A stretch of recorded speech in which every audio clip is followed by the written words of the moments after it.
APC ensure that its sustainability initiatives create real of the realest impact? Anybody can answer this one.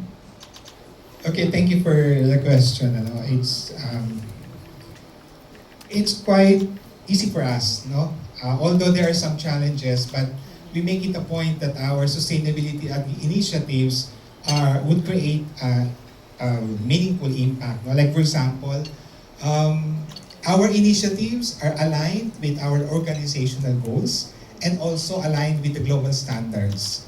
Like for example, Roadmap 2030, reduction of 50% environmental impact. We are doing it now, and also in terms of the United Nations Sustainability Development Goals. Earlier, it was flashed on the screen. There are SDG 11, 17, 12. So those are international standards, no? And we also make it a point that we embed these sustainability activities into our business strategies.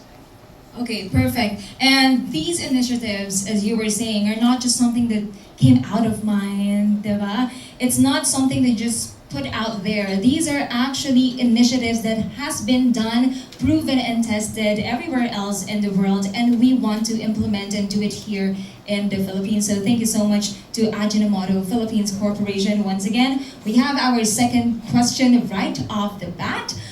What makes APC sustainability efforts unique in the FMCG industry? You know what?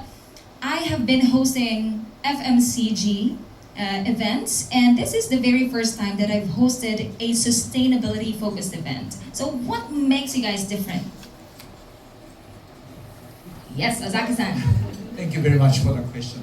So our initiatives today, we already introduced several initiatives. I think some of the initiatives probably everyone feels very unique and differentiated from another company. But also, I myself, what is important is I'm thinking how to contribute to the society and the Philippines very well with utilizing our uniqueness. For example, Saricycle, which we introduced today. Sari store is the biggest sales channel for Ajinomoto.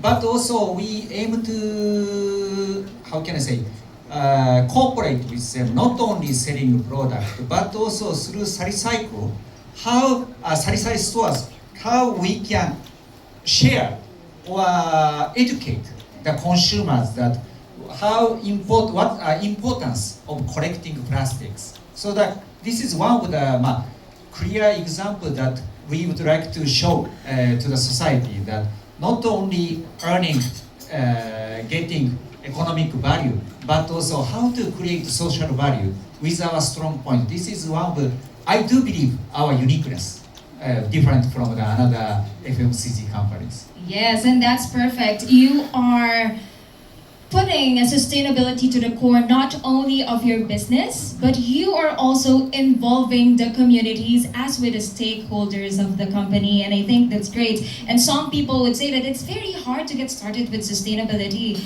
How and where can we start? Well, there are a lot of sari-sari stores in the Philippines at every corner, and if that is not making, everything easier for everyone, then I don't know what will. So thank you so much for that. Now, we are opening the floor. There we go. Hello, you seem so excited to ask. Hi, good afternoon. Your Bob name, Reyes. please? Bob Reyes from Manila Tech. For Ozaki-san, what is APC's long-term sustainability goals and vision? Thank you very much for the question.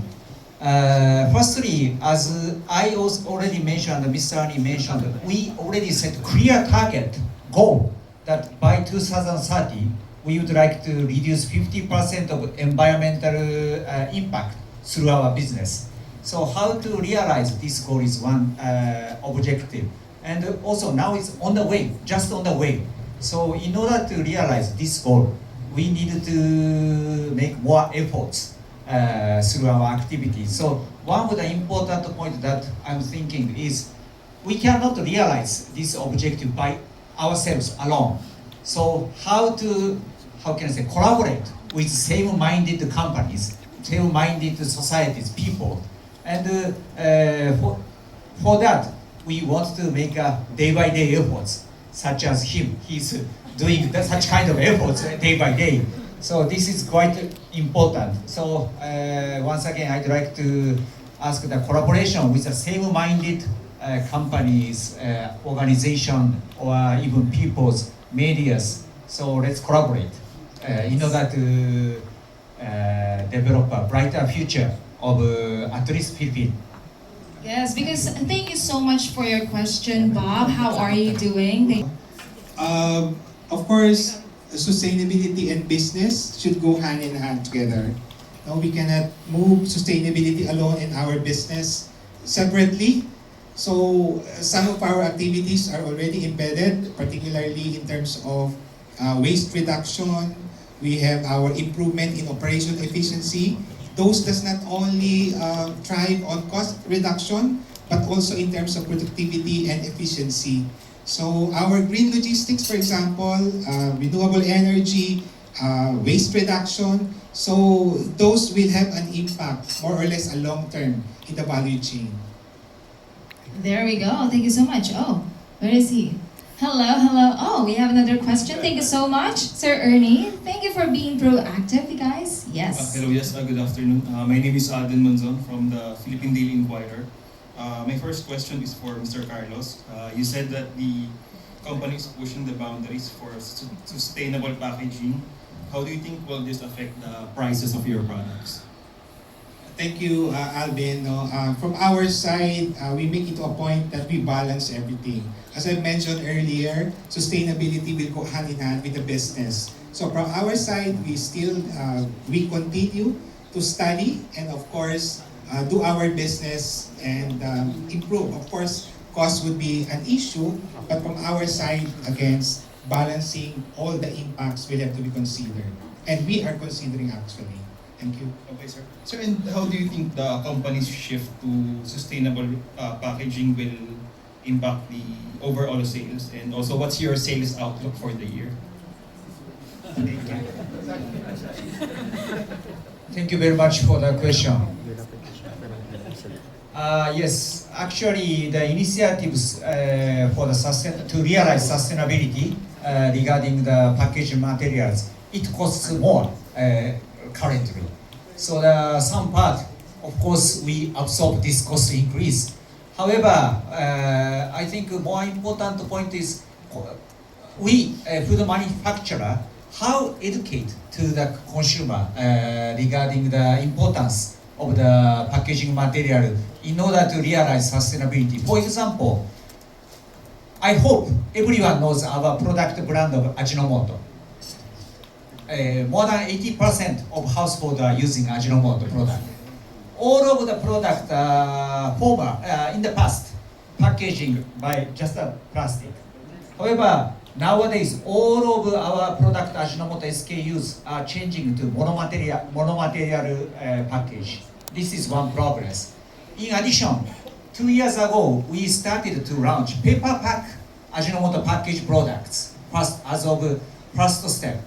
So of course the package price is a little bit higher, but we do believe this is our message to the consumer that how important of the package material for the burden of the environment.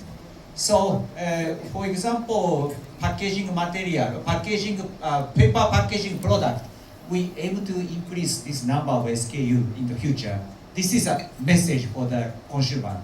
So of course, there is an impact to the business, but we do believe this is one of the mandatory for the food manufacturer to do that.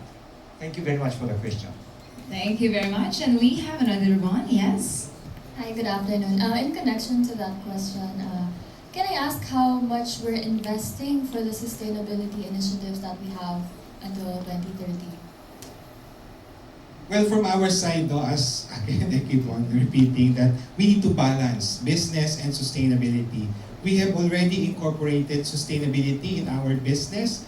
Therefore, the cost could be, as explained by Mr. Osaki, that quite reasonable. No? Although he mentioned that price is quite high for the new packaging, no, because of the monomaterialization. This is actually a new technology. But again, our company still continue to manage. And also in terms of sustainability budget, we can still incorporate it, and also we are considering this in our future budget as well. To add to that, no? It's very common to assume that sustainability is an expense, is a business expense. But actually, at least in practice, how we do it in Ajinomoto PH, no? A lot of our sustainability activities actually involve eco-efficiency. So we're actually saving money. A big contributor is when we transition to renewable energy via ASIN. We actually generated savings in our electricity consumption. So sustainability is not really just a business expense, but it's actually a way of doing business more efficiently. I agree. Kaya investment yung tinanong kanina. But then, how much of the logistics will be electric again by 2030? Logistic. Sorry, we do not have the exact amount of logistic itself, but compare with the 18th, 19th amount of 19th, we want to reduce 50% of environmental impact through our business until 2030. Versus 2018. Yeah. Yeah, we targeted that for scope 3, because this is more on distribution and transportation. We targeted to attain 10% reduction in 2025 versus 2018 data, and come 2030, 24% reduction.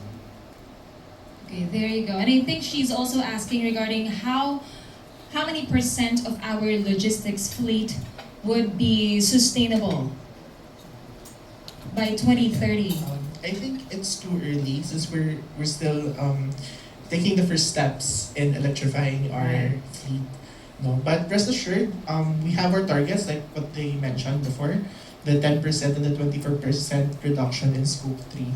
So rest assured, our fleet will be growing, but I think we're still in the baby steps of determining how big of our logistics fleet will become sustainable.